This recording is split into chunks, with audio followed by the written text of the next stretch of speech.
अस्सलाम वालेकुम रहमतुल्लाहि व बरकातुहू। पिछले लेक्चर में बताया होगा कि पाइथन प्रोग्रामिंग बहुत ही आसान है। अब इसमें हम पढ़ते हैं जी ऑपरेटर्स और एक्सप्रेशन क्या हैं। ऑपरेटर कहते हैं मुख्तलिफ़ किस्म के ऑपरेशंस को सरअंजाम देने के लिए सिंबल्स इस्तेमाल करते हैं ऑपरेंड्स पर।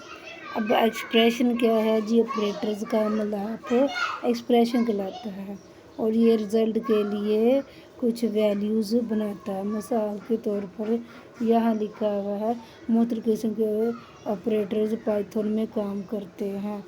अरिथमेटिक ऑपरेटर्स अरिथमेटिक ऑपरेटर्स बुनियादी हिसाब किताबी कामों को सरअंजाम देने के लिए इस्तेमाल होते हैं, जैसा कि एडिशन जमा, सब्ट्रैक्शन तफरीक, मल्टीप्लिकेशन ज़रब, डिवीज़न तकसीम, मॉडुलस जो तकसीम का बाकी बचता है, एक्सपोनेंशिएशन जो पावर के लिए इस्तेमाल होता है और फ्लोर डिवीज़न इनसे मुख्तलिफ लेकिन बहुत आसान है। अब ये इतनी सारी प्रोग्रामिंग देकर घबराना नहीं, बहुत ही आसान है। ये लाइन तो आप समझ गए हैं, ऑलरेडी बताया हुआ है। जो हमारा इंटरप्रेटर है इस लाइन को एग्जीक्यूट नहीं कर रहा, ये हमारे समझने के लिए है। इस लाइन में बता रहा है कि नीचे मैंने वेरिएबल डिफाइन की है ए बराबर बी, ए में बी ए बराबर है 10 की वैल्यू। इक्वल साइन का मतलब क्या है, जो राइट साइड में पकड़ो और वेरिएबल ए के अंदर डाल दो। इस तरह बी की वैल्यू 3 है। इसमें क्या कर रहा है, इन वेरिएबल्स का इस्तेमाल करते हुए तमाम किस्म के arithmetic operations in numeric variables पर इस्तेमाल करें और रिज़ल्ट को प्रिंट कर दें। अब वेरिएबल तो खुद वेरी है, इसमें इसकी वैल्यू चेंज होती रहती है प्रोग्राम चलाने के दौरान। तो यहाँ पर उन्होंने न्यूमेरिक वेरिएबल इसलिए बोला है, न्यूमेरिक वैल्यूज़ वेरिएबल के अंदर सेव हुई है। तो अब इधर क्या करेंगे, मैंने लाइन बताई थी प्रिंट करने के लिए रिज़ल्ट को प्रिंट की लाइन इस्तेमाल होती है। मैंने कहा था पैरेंथेसिस ओपन एंड क्लोज और इसके अंदर डबल कोटेशन मार्क्स लगता है, लेकिन इन्होंने इस लाइन के कुछ हिस्से बना लिए हैं। लिखा है ए कोमा एडिशन डबल कोट्स में, फिर कोमे से इस हिस्से को और इस हिस्से को लागू कर लिया। बी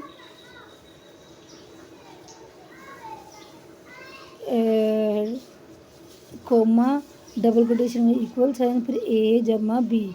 यहाँ पर क्या किया है जी, ये ए वाली वैल्यू इधर उसका एड्रेस दे दिया है कि ये इम्प्लीमेंट हो, लेकिन शो नहीं होगा। फिर शो इधर वही वैल्यू होगी जो ये है, यानी ए नहीं लिखा नज़र आएगा, इसकी वैल्यू 10 लिखी आएगी। जमा के इर्द गिर्द उसने डबल कोटेशन लगा दिए, ये एज इट इज़ नज़र आ जाएगा। फिर ये बी लिखा हुआ है तो ये बी नहीं होगा, यहाँ पर इसकी वैल्यू 3 आ जाएगी। फिर इसमें क्या किया, ए जमा बी, ए और बी को जमा करवा दिए। तो यहाँ भी आउटपुट में ये ए जमा बी नहीं ज़ाहिर होगा, बल्कि इसका जो नतीजा निकलता है ना वो लिखेगा। अभी ऐसा क्यों हो रहा है, ए बी ए जमा बी ये सारे हमारे आर्ग्यूमेंट्स हैं और आर्ग्यूमेंट्स हमारी वैल्यूज़ का एड्रेस देते हैं कि ये वैल्यू है। यहाँ पर अगर प्रिंट करवानी है तो प्रिंट के दरम्यान दे देते हैं, जैसा कि नंबर साइन आउटपुट 10, ए की ताकत 10, बी की ताकत 3 को 10 के साथ ज़रूर देंगे तो हमारा क्या आंसर आएगा 30, और 10 के अंदर 3 जमा कर दे तो आंसर आ जाएगा 13। अब अगर एक लाइन समझ आ गई है तो दूसरी और तीसरी करनी भी आसान है, सेम एज इट इज़ नीचे है। फ़र्क है जहाँ जमा करें वहाँ ज़रब कर देंगे, जहाँ ज़रब करें वहाँ पर तकसीम कर देंगे। तो उम्मीद है ये समझ आ गई है। अब आउटपुट इसने क्या लिखी है, 10 तकसीम 3 बराबर 3 चरिया 3 3 3।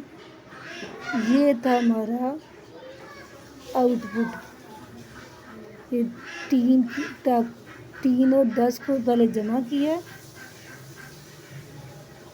फिर दूसरे ए और बी 10 और 3 को ज़रब दिया, फिर उसके बाद ए और बी 10 और 3 को तकसीम कर दिया।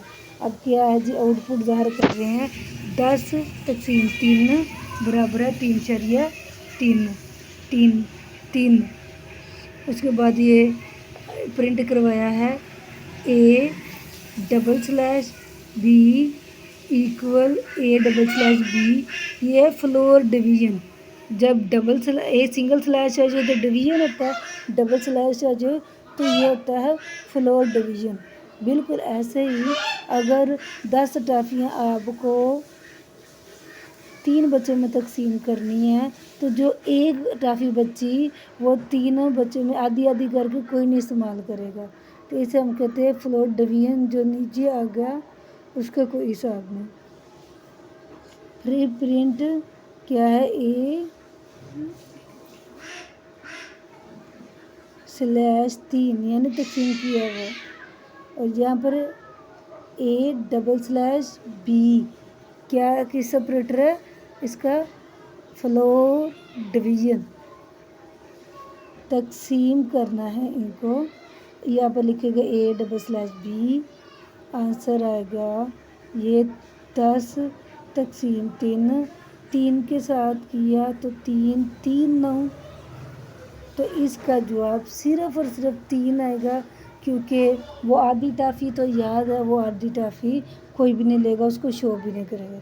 फिर ये जी प्रिंट क्या करवाना है A B और A% B क्या है इधर हमारा 10 और 3 को तकसीम किया 3 3 9, और ये जो साइन है परसेंटेज का, इसका मतलब है तकसीम किया और नीचे रिमाइंडर क्या बचा वो हमारा ये साइन है। फिर उसके बाद ये डबल स्टार लगे A डबल स्टार B, इसका मतलब ये है